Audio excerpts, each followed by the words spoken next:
วลาเราฟังธรรมเนี่ยอย่าฟังว่าครูบาเป็นคนพูดนะเมื่อเราสำคัญว่าคำพูดหรือเสียงที่ออกจากปากของครูบาเนี่ยเป็นครูบาพูดเราจะไม่เห็นธรรมเพราะว่าความเชื่อที่มันเคยมีอยู่ในใจอุ้ยพระหนุ่มนะเพิ่งบวชนะยังเด็กอยู่เลยเพิ่งบวชด้วยไอ้สิ่งเหล่านี้จะเป็นเครื่องกั้นความรู้เราจะไม่ได้ประโยชน์สูงสุดเพราะฉะนั้นอย่าให้ตานะตัดสินอย่าใช้ตาในการตัดสิน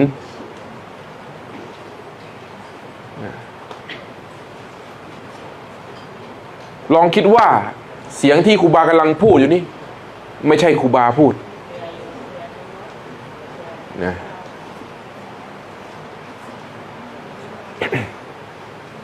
เหมือนว่าไม่ได้ออกจากปากใครแต่เรามุ่งว่าเราจะหาประโยชน์จากสิ่งที่เราได้ยินได้ฟังอย่างไรอันนี้นะมองหาประโยชน์ดีกว่าตราบใดก็ตามหากเรามองว่าคนแสดงธรรมนี้เป็นคนนี้มันจะกั้นแล้วไอ้ความเชื่อที่อยู่ในใจนั่นแหละจะเป็นเครื่องกั้นเรามันจะกั้นไว้เลยด้วยความเข้าใจว่ายังเด็กอยู่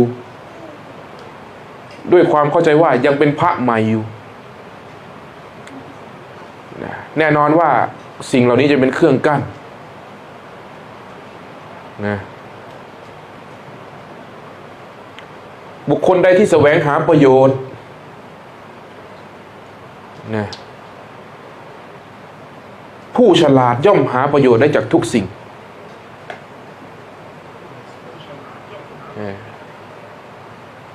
ไม่ได้เกี่ยวต่อให้เนนน้อยพูดก็เป็นธรรมเพราะเราใฝ่ธรรมเราใฝ่เอาความรู้นะสิ่งที่มันยิ่งกว่าคำพูดคืออะไรรู้ไหมถ้าหัวใจตรงนี้เป็นธรรมสิ่งที่มันยิ่งกว่าคำพูดมันไม่ได้สนด้วยว่าพูดถูกหรือพูดผิดมันจะเห็นว่าสิ่งที่เขาพูดมานั้นตัวเองพอใจหรือไม่พอใจเมื่อความไม่พอใจเกิดขึ้นนั่นแหละกิเลสได้เกิดขึ้นแล้วใจเราตกอยู่ใต้อำนาจของกิเลสแล้วบุคคลใดที่เห็นทุกข์ที่เกิดในใจนะพระพุทธองค์ท่านตรัสว่าบุคคลใดเห็นทุกข์บุคคลนั้นมีดวงตาเห็นธรรมปรากฏขึ้นสิ่งแรกที่ต้องกำหนดรู้คือทุกข์ไม่ใช่ความเข้าใจในธรรมะไม่ใช่ว่าอริยสัจสี่มีอะไรบ้างศีลสมาธิปัญญามรรคมีองค์8ไม่ใช่สิ่งแรกเลยที่ควรรู้สึกควรรู้จักคือทุกข์ที่อยู่ในใจความไม่พอใจในตนเรียกว่าอารมณ์นั้นได้ครอบงำจิตแล้วนะบุคคลใดที่มีสติระลึกรู้ซึ่งทุกข์ที่อยู่ในใจนั่นแหละเป็นผู้สมควรแล้วที่จะเห็นธรรมะเมื่อเห็นทุกข์เนี่ยย่อมรู้ว่าทุกข์เกิดที่ใดมันเกิดกับคนอื่นเหรอมันเกิดกับผู้พูดเหรอเพราะครูบาเหรอถ้าถอยออกมาดูหน่อยนึงว่าเอ้าถ้าว่าทุกข์มันเกิดจากครูบาจริงครูบาพูดแล้วเราทุกข์จริงทำไมคนที่ฟังกัน100 200 คน300 คนทำไมคนหนึ่งได้ปิติได้สุขทำไมคนหนึ่งได้ประโยชน์ทำไมคนหนึ่งได้โทษ ทำไมคนอื่นเขาได้ความสุขความยินดีพอใจทำไมเรากลับได้ทุกข์เห็นไหมว่าคนพูดคนเดียวแต่ทำไมมันถึงได้ต่างกันก็ฟังอันเดียวกันไม่ใช่เหรอจริงไหมที่ฟังอยู่เนี่ยก็ฟังอยู่อันเดียวกันไม่ใช่เหรอทำไมคนหนึ่งถึงได้ความรู้สึกที่ดีไปทำไมคนหนึ่งถึงได้ความรู้สึกที่ไม่ดีไปเพราะอะไรเป็นเชื้ออุปมาอุปไมยอุปมาอุปไมยเปรียบเหมือนฝนที่ตกไอ้ชาวนาก็อยากให้ฝนตกพอฝนตกก็ดีใจแม่ค้าพ่อค้าไม่อยากให้ฝนตกพอฝนตกก็ทุกข์ใจฝนตกเหมือนกันคนหนึ่งทุกข์คนหนึ่งสุขเพราะอะไรก็เพราะความต้องการในใจไงเรียกว่าตัณหาคนที่เชื่อว่าพระเจ้าพระสงฆ์ต้องพูดจาอ่อนหวานไพเราะคุณโยมอาตมาอย่างนั้นอาตมาอย่างนี้กิริยามารยาทต้องงดงามถือเรียกว่าสำรวมภายนอกถ้าคนเชื่ออย่างนั้นและเข้าใจอย่างนั้นพอไปเจอพระที่พูดกระโชกโฮกฮากพูดจาไม่ไพเราะจะทุกข์มากก็เลยไม่ได้เนื้อธรรมในนั้นเพราะอะไรเพราะความยึดความเชื่อว่าพระต้องเป็นอย่างนี้ลบคำว่าพระทิ้งไปให้หมดเลยลบทิ้งไปถือซะว่าจากมนุษย์คนหนึ่งพูดให้กับมนุษย์คนหนึ่งฟังสมมุติที่ว่าพระกำลังเทศลบทิ้งไปความเชื่อที่เราเชื่อว่าพระต้องเป็นอย่างนั้นเป็นอย่างนี้ลบทิ้งให้หมดถือซะว่ามนุษย์คนหนึ่งพูดเรื่องประสบการณ์ของตนเองให้ฟังในฐานะมนุษย์คนฟังก็เป็นมนุษย์คนพูดก็เป็นมนุษย์เรียกว่าคุยกันในภาษาของคนท่านไม่มีว่านี่คือพระนั่นคือโยมไม่มีเพราะกิเลสไม่ได้แยกพระแยกโยมความสุขความทุกข์ไม่ได้แยกพระแยกโยมนั้นกิเลสไม่ได้แยกเลยมันไม่รู้เลยซ้ำว่านี่พระนี่โยมจะพระมันก็เกิดจะโยมมันก็เกิดไอ้ความเชื่อของเราเป็นเครื่องกั้นความจริงทั้งหมดเลยความเชื่อเพราะอะไร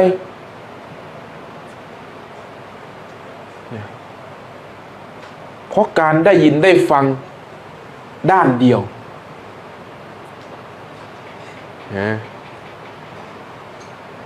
คำว่าสำรวมคือสำรวมใจตนเองไม่ให้ไปเบียดเบียนคนอื่นและสำรวมใจตนเองไม่ให้เบียดเบียนตนเองเมื่อไหร่ก็ตามหากเราเข้าไปตัดสินคนนั้นคนนี้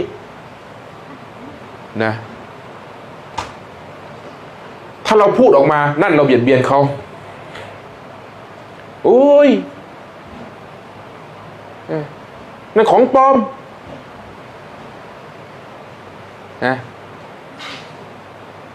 ท่านพูดไม่ถูกไงอะไรงี้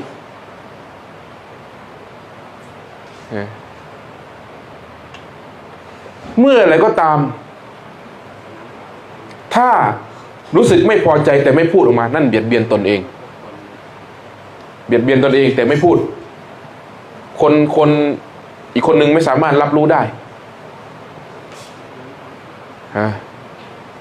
แต่เรารู้สึกว่าเราไม่พอใจอยู่นั่นเราเบียดเบียนตนเองแสดงว่าการสำรวมของเรายังไม่ถึงที่สุดเรายังเบียดเบียนตนเองอยู่แต่ก็ยังดีกว่าไปเบียดเบียนคนอื่นนะ นักปฏิบัติธรรมนักศึกษาธรรมต้องปฏิบัติเข้าในจิตในใจตนเองนะต้องออกจากความเชื่อออกจากสมมุติเพราะความเชื่อนั้นคือสมมุติบางคนก็เชื่อว่าครูบาเป็นพระอรหันต์บางคนก็เชื่อว่าครูบาไม่ใช่พระอรหันต์เห็นไหมนี่คือความเชื่อความเป็นจริงล่ะทั้งสองคนไม่รู้เลยไม่รู้บางคนก็บอกว่าครูบานี่ของปลอมนะมีโยมเขาเป็นพี่น้องกันคนหนึ่งเชื่อว่าเรานี่เป็นพระอรหันต์อีกคนหนึ่งไม่เชื่อทะเลาะกันพี่กับน้องอย่าไปฟังพี่ว่าอย่าไปฟังนะท่านสอนผิดของปลอมผู้น้องก็สวนขึ้นมาว่าแล้วของจริงมันเป็นยังไงของจริงต้องไม่หัวเราะพระอรหันต์ต้องไม่ขำแล้วก็มีเหตุผลไงก็ตำราเขาบอกอย่างนั้น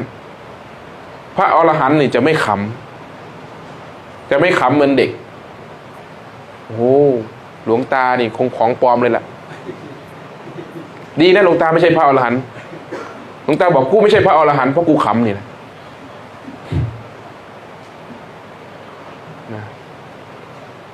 เพราะความเชื่อไง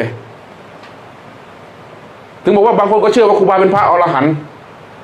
บางคนก็ไม่เชื่อบางคนก็เชื่อว่าครูบาเป็นของปลอมสองคนนี้ไม่รู้จริงเลยไม่รู้ก็แต่งตั้งเราทั้งนั้นแหละทั้งสองคนแล้วแต่งตั้งเราเป็นพระอรหันต์แล้วก็แต่งตั้งเราไม่ใช่พระอรหันต์เห็นไหมนั่นคือความเชื่อความจริงคืออะไรล่ะไม่รู้นั่นคือความเป็นจริงทั้งสองคนนั้นไม่รู้เลยเพราะไม่มีใครรู้คนอื่นฟังไว้ให้ดี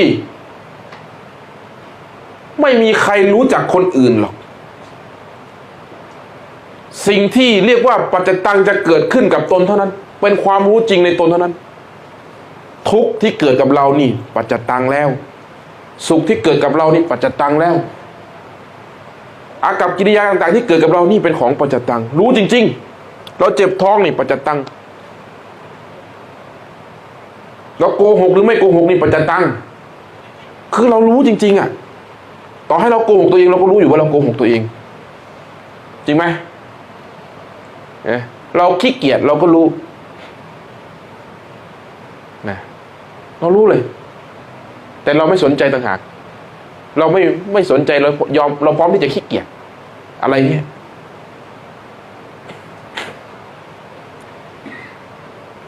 มนุษย์จะรู้ได้เฉพาะเรื่องของตนเท่านั้นไม่มีใครรู้เรื่องของคนอื่นได้ครูบาไม่สามารถรู้คนอื่นได้เลยที่ครูบาพูดทั้งหมดก็พูดเรื่องของตัวเองเท่านั้นบางคนก็ว่าเรานี่รู้จิตรู้ใจนะเราบอกไม่รู้ก็ว่าเราถ่อมตนนี่เห็นไหมไม่รู้จริงๆคือไม่รู้เลยนะไม่มีใครรู้เลยซ้ำไปไม่มีใครรู้หรอกว่าใครบรรลุธรรมขั้นไหนแม้แต่ตัวเราเองเรายังไม่รู้ว่าเราบรรลุอะไรสิ่งที่เรารู้อย่างเดียวคือรู้อยู่แค่ว่าตอนนี้เราเป็นยังไงเรียกว่ารู้เหตุรู้กรรมรู้ปัจจุบันนี่แหละเป็นผู้มีสติรักษากรรมณปัจจุบันเท่านั้นเรารู้อยู่ว่าตอนนี้เราเป็นยังไงนะศาสนาพุทธสอนเรื่องกรรมฟังไว้ให้ดีไม่ได้สอนเรื่องอื่นเลยศาสนาพุทธสอนเรื่องให้มีสติพึงระมัดระวังกรรมนะเรามีกรรมเป็นแดนเกิดเรามีกรรมเป็นผู้ติดตามเรามีกรรมเป็นที่พึ่งอาศัยนะเรามีกรรมเนี่ยเป็นเผ่าพันธุ์กรรมเป็นแดนเกิด กรรมดีเป็นแดนเกิดของกุศลคือความดีคือความสุขกรรมชั่วเป็นแดนเกิดของอกุศลคือความทุกข์ท่านไม่ได้หมายความถึงการเกิดของภพชาติที่ว่าตายไปแล้วจะไปเกิดเป็นสวรรค์ไปเกิดเป็นเทวดาไปเกิดเป็นอินทร์พรหมยมยักษ์ไปเกิดเป็นเปรตอสุรกายสัตว์เดรัจฉานอันนั้นมันไกลเกินไปมันไกลไปมันไกลเหลือเกินเอาที่มันใกล้ๆที่เราเข้าใจได้ที่มันลึกซึ้งถึงจิตถึงใจเนี่ยทำชั่วใจก็ได้รับความทุกข์คือความกังวลใจความขุ่นเคืองใจความลังเลสงสัยความวิตกในจิตในใจนี่เห็นไหมกรรมนี่เป็นแดนเกิดของความทุกข์ทำดีนะเป็นแดนเกิดของความปิติความเบิกบานใจความอิ่มเอมใจความสุขใจความเบาใจเนี่ยเรามีกรรมเป็นแดนเกิดเผ่าพันธุ์คืออะไรเผ่าพันธุ์ของความดีและความชั่วนี่แหละทำดีๆเป็นพันธุ์ดีเลยทำชั่วเป็นพันธุ์ชั่วเลยนะเรามีกรรมเป็นผู้ติดตามเอาสิลองโกหกสักครั้งหนึ่งดูสิฮะกลัวกังวลใจกลัวเขาจับได้คอยปกปิดอยู่ตลอดเวลาลองไปหลอกลวงใครดูสิไปลักขโมยดูสิกล้าสู้หน้าไหมใจไม่บริสุทธิ์แล้วนั่นแหละมันติดตามเราพระพุทธองค์ท่านนึงบอกว่าเธอจะได้ประมาทความชั่วเพียงเล็กน้อยเพราะการเผลอสติการหลงไหลไปกับอำนาจของกิเลสเพียงเล็กน้อยเกิดเป็นกรรมชั่วขึ้นมาเธอจะรับผลของกรรมนั้นไปชั่วชีวิตและลึกขึ้นตอนไหนก็ทุกตอนนั้นเนี่ยมีกรรมเป็นผู้ติดตามนะใจดวงนั้นอาศัยกรรมดวงนั้นแหละเป็นเครื่องอยู่ที่นี่เว้ยมันตามไปอ่ะนะนอนก็ทุกข์นั่งก็ทุกข์ยืนก็ทุกข์นะถ้ามันทำความทุกข์ความชั่วไว้มันทำจบไปตั้งนานแล้วนะเรื่องราวมันจบไปแล้วเป็นอดีตไปแล้วแต่มันไม่ยอมจบมันติดตามไหมล่ะเห็นไหมโอ้ยนอนก็นอนไม่หลับกินก็กินไม่ลงอ่ะทีนี้เนี่ยเห็นไหมคำว่ากรรมจริงๆมันอยู่ตรงนี้มันอยู่ในจิตในใจเรานี่ไม่ต้องไปหมายถึงว่าตายไปเกิดเป็นสัตว์นรกสัตว์เดรัจฉานหรือเกิดเป็นเทพเทวดาอินทร์พรหมยมยักษ์หรอกมันไกลเหลือเกินครูบาว่ามันไกลไปเอามันตรงนี้แหละมันต้องย่นย่อเข้ามาตรงนี้มันถึงจะเห็นธรรมะทีนี้นี่พระพุทธองค์ท่านถึงให้ฝึกสตินะฝึกสติสัมปชัญญะที่เรียกว่าสัมมาสติสติที่ประกอบไปด้วยกุศลประกอบไปด้วยคุณงามความดีนะสติที่มีบาดฐานเป็นศีลเป็นเครื่องรองรับศีลเป็นเครื่องชี้วัดความบริสุทธิ์ของจิตอันที่จริงแล้วศีลเป็นเครื่องบริสุทธิ์โดยเนื้อแท้ธรรมชาติของศีลมันบริสุทธิ์มันมีอยู่แล้วมันบริสุทธิ์อยู่แล้วแต่ผู้ที่จะปฏิบัติเข้าไปถึงศีลเข้าไปถึงความบริสุทธิ์นั้นจะทำได้มากน้อยแค่ไหนเท่านั้นเองศีลที่นี่ก็แยกออกมาเป็นกายกับใจหรือเรียกว่ารูปกับนามนะกายเป็นศีลแต่ใจยังไม่เป็นศีลก็ยังไม่บริสุทธิ์เหมือนว่าพระวินัยพระศีลของพระหรือศีลของใครก็ตามเรื่องของกามนะเรื่องของกามราคะนะจริงอยู่ว่ากายไม่ได้ต้องสัมผัสหญิงถ้าเป็นพระนะกายนี้ไม่ได้สัมผัสเลยไม่จับต้องเลยแต่ใจนี่ยินดีพอใจชอบนั่นถือว่าใจดวงนี้ถูกกามราคะครอบงำเรียบร้อยแล้ว ต่อให้กายนี้ไม่ทำผิดก็ตามแต่ใจนั้นผิดแล้วใจนั้นผิดซึ่งศีลแล้วเพราะอะไรเกิดความยินดีพอใจเห็นเขานี่ยินดีพอใจอยากมองแล้วอยากมองอีกความเห็นมันจะต่างเลยนะคนสวยกับคนไม่สวยมองต่างกันมากต่างกันเลยมันจะอยากมองแล้วอยากมองอีกคนนั้นนั่นคืออำนาจของความพอใจนั้นครอบงำจิตแล้วเรียกว่ากามราคะความยินดีพอใจในรูปเข้าครอบงำจิตแล้วหากเป็นอย่างนั้นพระองค์นั้นก็ต้องอาบัติทันทีนะต้องอาบัติเลยเพราะใจมันไม่บริสุทธิ์คำว่าต้องเนี่ยนะ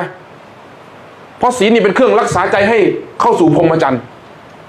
ในเมื่อใจมันต้องอย่างนั้นแสดงว่าใจนั้นถูกครอบงำด้วยอำนาจของกิเลสแล้วอำนาจของกามราคะแล้วหากพระองค์นั้นมีสติรู้ว่าตนนี้ถูกครอบงำด้วยอำนาจของกิเลสแล้ว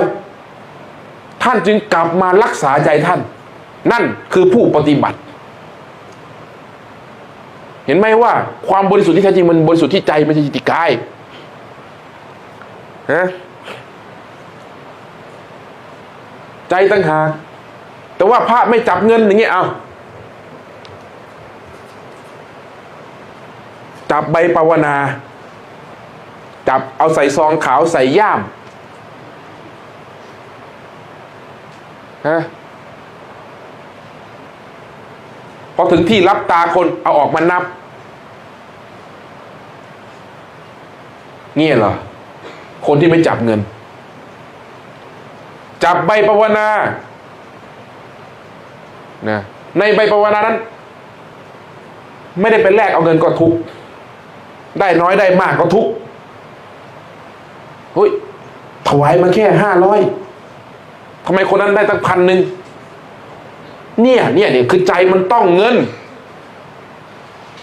เข้าใจไหมมันไม่ได้เกี่ยวกันเลยว่าเป็นเงินสดหรือใบภาวนานั่นมันเป็นพระวินัยนอกนะเงินในบัญชีก็เงินเหมือนกันนั่นแหละจริงไหมเงินสดมันก็เงินเหมือนกันนั่นแหละแต่คำว่าใจที่ต้องกับเงินแล้วคืออยากได้เงินนั้นนี่เห็นไหมว่าใจผิดศีลแล้วต้องอาบัติเรียบร้อยแล้วนะคนที่เห็นเงินเป็นเครื่องใช้ไม่ได้สนใจเงินเนี่ยมึงให้กูก็เอามากูไปทำประโยชน์นะคนประเภทนี้จะแจกจะจ่ายเงินได้ง่ายมากเพราะเขาไม่ได้เก็บสะสมใจไม่ต้องเหมือนหลวงตาเอาหลวงตานี่เป็นหลักเลยไปไหนเสียนั่นไปไหนเสียนั่นได้มาก็เสียไม่เคยเก็บลาภสักการะเกิดที่ไหนทิ้งที่นั่นเลยนี่คือเรียกว่าใจที่ไม่ต้องเงินเข้าใจไหมต่อให้ถือเงินเป็นฟ่อนนะก็เห็นเท่านั้นแหละไม่ได้เดี๋ยวเงินหมดก็หมดไปสิได้ก็ได้หมดก็หมดไม่เกี่ยวกันเลยเนี่ยเห็นไหมไม่สะสมใจไม่ได้ยึดมั่นในเงินในจำนวนเงินนั้นนะมันต่างกันนะนี่พระวินัยจริงมันต้องถึงใจศีลมันต้องถึงใจบางคนนี่ไปถือศีลอยู่วัดกลับมาก็มาพูดให้คนที่บ้านไม่รู้จักรักษาศีล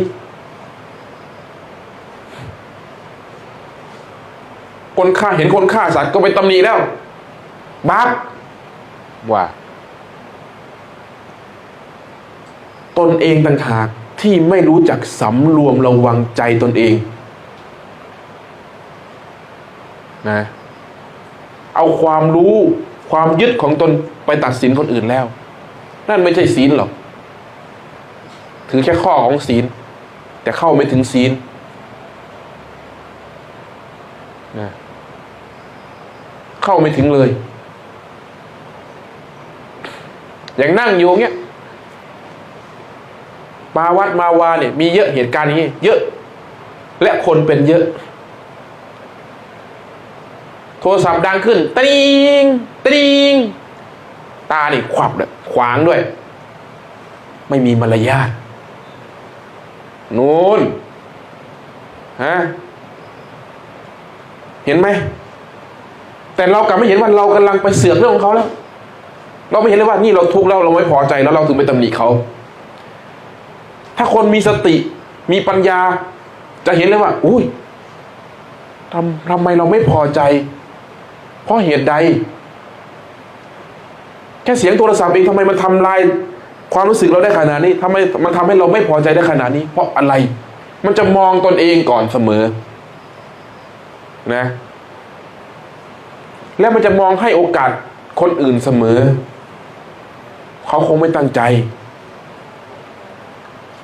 ต่างกันมากเลยนะคนที่ไปเที่ยวผับคนไปกินเหล้าทำแก้วแตกเปียงแก้วแตกลงพื้นระวังนะครับระวังนะครับผมทำแก้วแตกระวังนะครับกั้นคนออกนะเห็นไหมอะไรอ่ะอะไรคือศีลน่ะ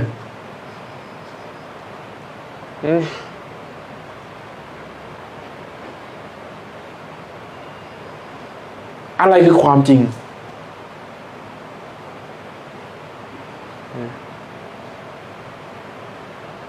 นักภาวน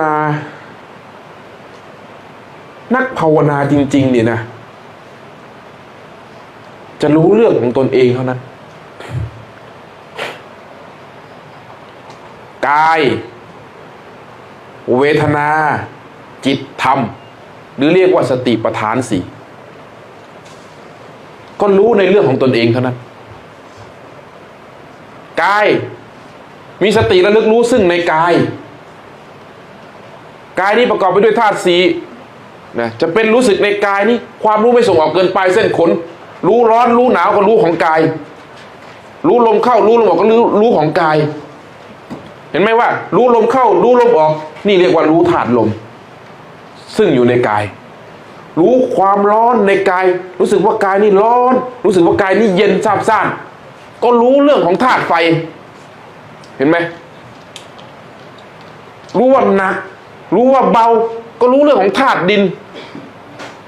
เห็นไหม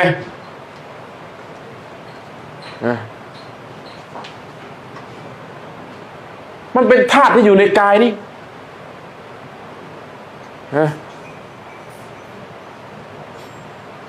ไม่ใช่รู้แต่ลมอย่างเดียวนะรู้สึกในกายนั่นแหละพูดง่ายๆเถอะเกิดความรู้สึกขึ้นในกายนะไอ้เคลื่อนไหวไปมาเนี่ยเป็นเรื่องของกายลมเข้าลมออกนี่ก็เป็นหนึ่งในกายการรู้ลมจึงเป็นหนึ่งในสติปัฏฐานสี่กายเป็นอย่างนี้กายร้อนพอใจไม่พอใจเกิดขึ้นสุขทุกข์เกิดขึ้นนั่นเรียกว่ารู้เวทนาเฉยๆก็รู้พอดีก็รู้เป็นเรื่องของเวทนา